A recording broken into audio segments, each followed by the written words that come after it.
Bienvenue dans ce nouveau numéro d'actualité du jour chez Kivu Morning Post. Le maire de Goma révèle que Félix Tshisekedi avait financé l'FCM 23 avant de rompre un accord, tout en assurant que le mouvement reste ouvert au dialogue malgré la guerre lui imposée. Puis à Lubero, la population a observé une ville morte aujourd'hui, s'y rappelle de la société civile pour dénoncer l'insécurité qui paralyse les activités socio-économiques.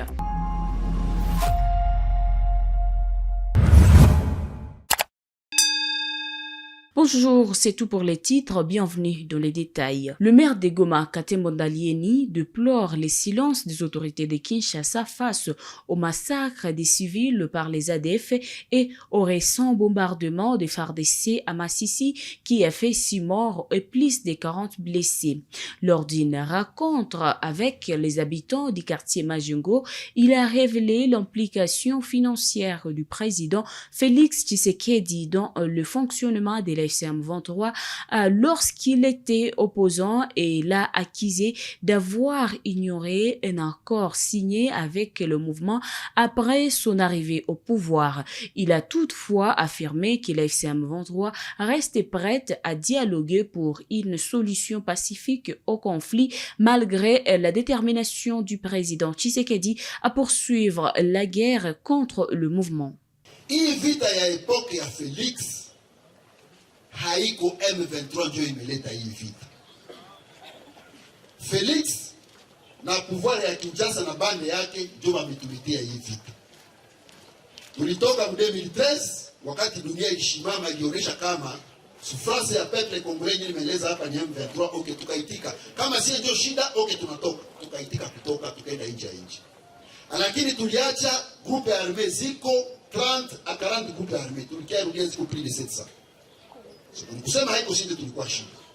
Mena wakati tulikuwa nje ya nchi, Felix 2016 akaona Kabila alepoka na katala kuacha pouvoir. Akasema akaanza ongea na M23. Na ndio maana wakati tunawaambia ka Felix alikuwa M23 wengine bananguruma ndio wafasiria alikuwa ndani. Na alikuwa anapana cotisation yake kwa M23. Usoni wa soda yetu waishi naye pale pale.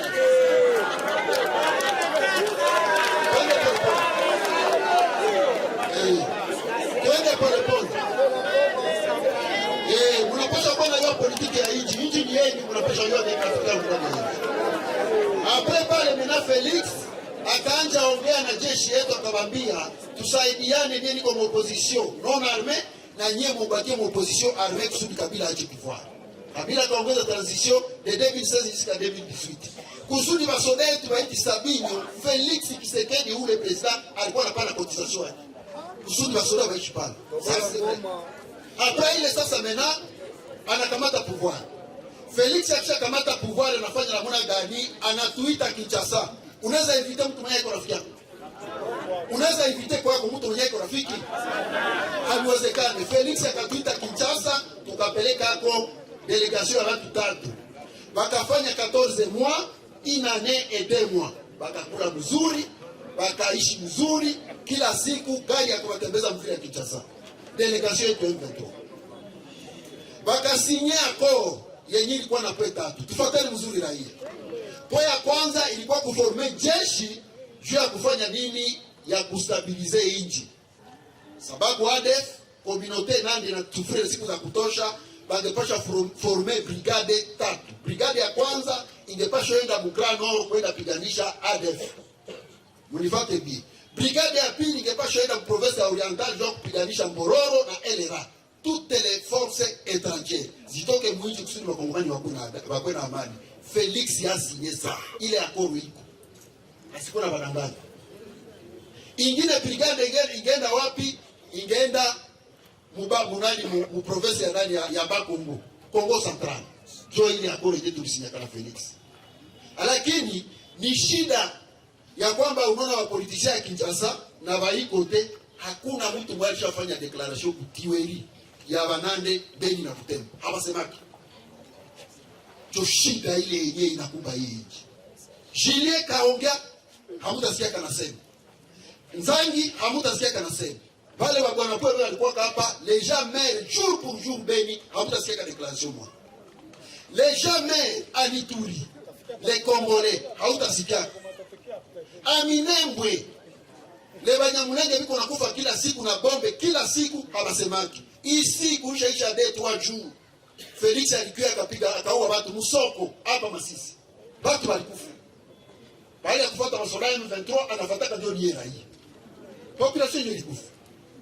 Jo ile sasa kitu kile mko najua kama Felix si anatupenda na gari zenyewe tuachia.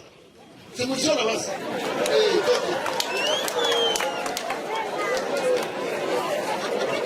Sikilizani. Leo tuko na zizi ya mugani zenyewe Felix alituachia. Sikilizani. Mena sasa tunasema hivi.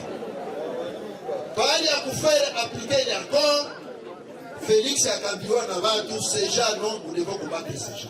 Na ni wale wa extremiste ndio akamwambia akamate jeshi yake atifuate Sabini. Tukaanza pigana Sabinyo, sisi tulikuwa tunafanya vitu vitatu. Hii vita iko sisi tunaileta, c'est Felix qui fait la guerre contre nous. Sisi tunafanya vitu tatu, tunajilinda parce que la charité vient de donner commence par soi-même, tunalinda population na silaha yenyewe kuna bombarder tunaifuata kusudi sogea. Ndio vitu vitatu wetu tunafanya kabisa. Hapa Goma tumepafika sababu silaha ilikuwa kwa aeroport inakuwa naua watu hapo majibaji hapa Kibuma. Hapa Kibati tunasema hapana ile silaha ndio inatoka. Tulifuata hapa ikatoka. Jua ile tu yenyewe tunafanya. Mais basi kuambia sema non si hii vita ndio tulileta parce que na ndio maana tuko nasema tuikale na Felix pour résoudre les causes profondes ya hii vita. Shida iishe par voie pacifique parce que la guerre ina déplacer population na watu wanateseka mvita. Kama tuko naenda Doha, kama tulianzia kwa padiri au akasema ni hapana. Tukaenda Angola mbele ya Joao Lorenzo, vile vyote akakataa. Tunaenda Doha, vile vyote hapana. Leo iko Etazini. Na Etazini kama pour votre information na biacha kata. Sasa ule mtu anamrada. Sasa yeye vita. Okay, tunasema mena alozi. Sio ni vile vitu vitatu. Ile silaha niko natia Kalemi, tutaifuata kusudi toe Kalemi. Sio vile. Atanitosha pale anaitia Katana. Anaitia Lubumbashi. Tunaifuata kusudi sinyamazi sisi. Ni vile tu. Des combats ont opposé dans la nuit du 6 au 7 janvier 2026 l'AFCM 23 au Wazalendo du groupe CMC FDP à Rubona près de Bukombo Centre dans le territoire de Rutshuru. L'attaque de Wazalendo contre une position de l'AFCM 23 a déclenché des explosions et sémé la panique parmi la population. Jusqu'au matin, des armes lourdes ont encore été entendues avant un calme temporaire, témoigne ici un habitant local. Ces bombes sont au niveau de Bukombo et cette nuit, il y a eu l'attaque des CMC contre la position de Rubona, là toujours à Bukombo. Maintenant, ils continuent à s'affronter. La même nuit, les éléments de M23 les ont poursuivis loin de la zone. Ils sont venus aux environs de 21h, mais présentement sont repoussés. Ce sont là les coups de balles qui se faisaient écouter ce matin. Les activités socio-économiques sont paralysées ce mercredi 7 janvier 2026 en territoire de Lubero, au Nord Kivu. La coordination territoriale de la société civile Forces Vives appelle à cette journée ville morte pour dénoncer la dégradation de la situation sécuritaire dans la région. Isaac Bengeve. Boutiques, magasins, pharmacies et autres activités sont fermées depuis la matinée. La société civile évoque des cas de torture, tueries et assassinats survenus entre le 2 octobre 2025 et le 5 janvier 2026 avec au moins 5 victimes recensées. Les habitants pointent du doigt dans la plupart des éléments de FARDC et de volontaires pour la défense du territoire VDP incontrôlé comme principaux auteurs de ces exactions. Ils sont également accusés de tracasseries, intimidations, extorsions, vol de bétail et violences sexuelles. Cette structure citoyenne s'inquiète du silence des autorités face à ces incidents. Les forces vives de Lubero ont exprimé mardi 6 janvier leur inquiétude face à l'attitude des autorités communales et territoriales malgré les alertes répétées sur l'insécurité persistante. Une grève sèche. Selon la société civile, c'est suite à ces constats amers sur la situation sécuritaire qu'une grève sèche est décrétée dès ce mercredi sur toute l'étendue de la commune. Je cite, « Les forces vives de la commune de Lubero appellent dès maintenant toute la population assécher toutes les activités socio-économiques et scolaires jusqu'à la satisfaction de nos revendications, a-t-elle déclaré. La population exige notamment la prise en charge des frais funéraires des victimes et le soutien aux familles survivantes, l'interpellation de l'administrateur militaire, des bourgmestres et des membres du comité local de sécurité, l'intervention de l'organe judiciaire local dans 72 heures et l'organisation d'audiences foraines, la délocalisation dans 72 heures du camp Maïmaï de Kassindié basé à Vukano, la démilitarisation de la commune par le cantonnement des militaires dans leur camp et la permutation régulière des unités déployées depuis longtemps. Dans le Grand Nord du Nord Kivu, les affrontements entre groupes Wazalendo mettent souvent en danger la vie des civils. À Butembo, dimanche dernier, les groupes du général autoproclamé Kakule Kaputu alias Tango Fort s'est affronté à celui de son rival Fiston Zoli. Le chef Maïmaï Tango Fort a été abattu lors de ces combats.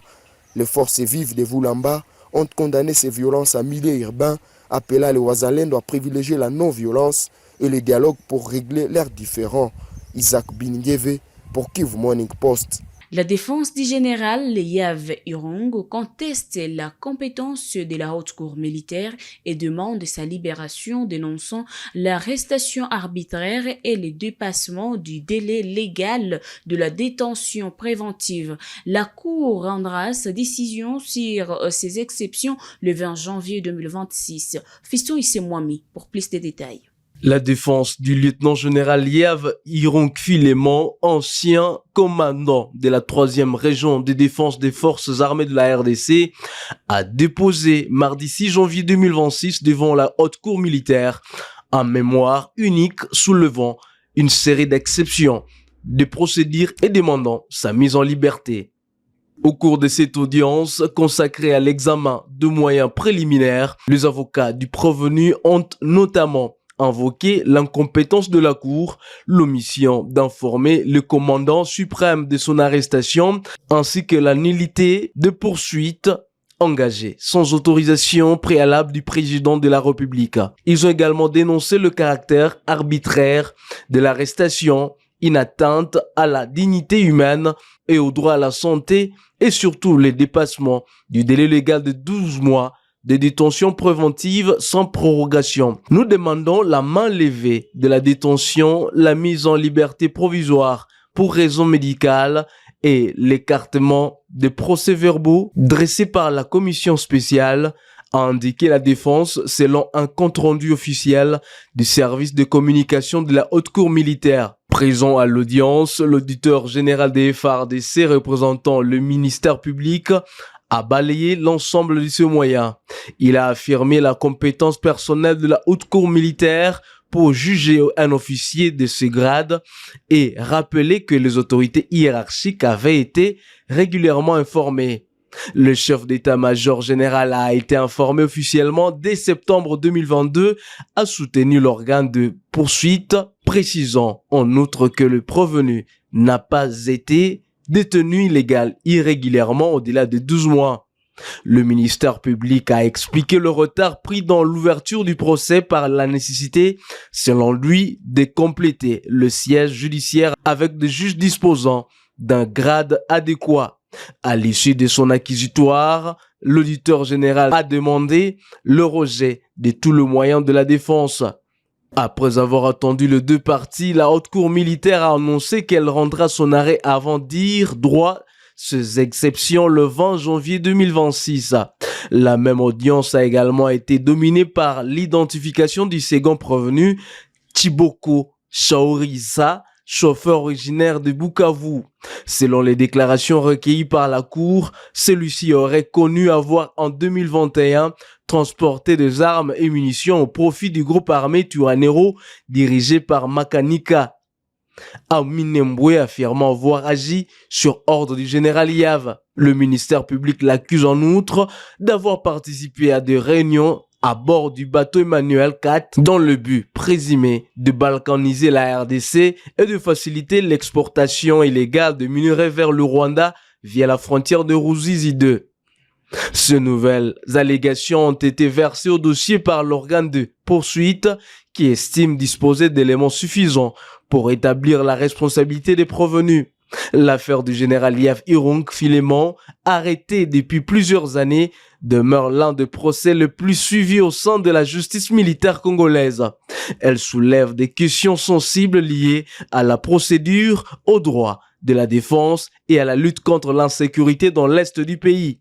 La Cour prononcera son arrêt sur les exceptions le 20 janvier 2026, ouvrant ainsi la voie ou non à la poursuite du procès sur le front. Le rendez-vous du 20 janvier 2026 s'annonce déterminant pour l'avenir judiciaire de l'ancien haut responsable militaire. Le secrétariat général du parti SID de Martin Fayoulou affirme que le dialogue national se tiendra avec ou sans Tshisekedi pour désamorcer la crise politique en RDC. Devant une foule à Idiofa, le secrétaire général Devos Kitoko déclare que Joseph Kabila a quitté le pouvoir après avoir voulu s'y maintenir. Il ajoute que si Félix Tshisekedi refuse des dialogues, l'opposition agira par des moyens politiques et démocratiques pour obtenir son départ.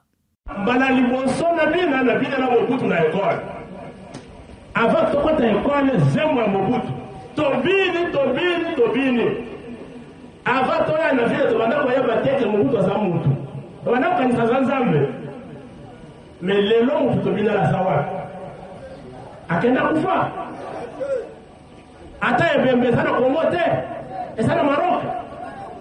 Laurent Désiré Kabila pa nini aye accueilli ya kufi.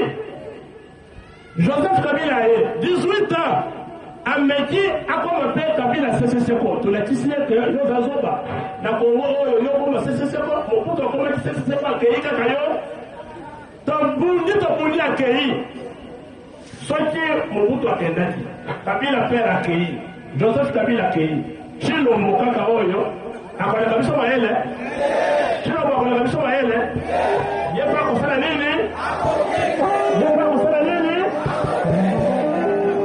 A convoqué dialogue, ce qui dialogue exacté, to kotele minaye jusqu'à ce que akokende biso na Congo to tika la kosala dialogue, to limbisana, to se réconcilier, to se la cohésion nationale pour que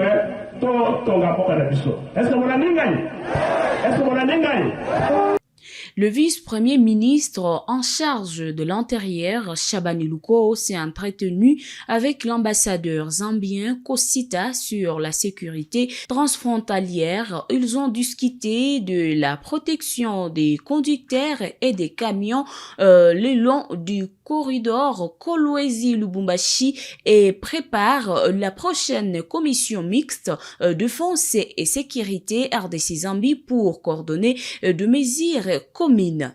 Merci beaucoup. Nous sommes venus comme l'ambassade de la République de Zambie pour entretien avec son Excellence, Monsieur le ministre de l'Intérieur, sur les issues mutuelles entre les deux pays. Sur l'agenda, nous avons parlé pour la commission mixte, la réunion qui va se tenir à Lubumbashi entre la Zambie et la RDC sur la défense et la sécurité.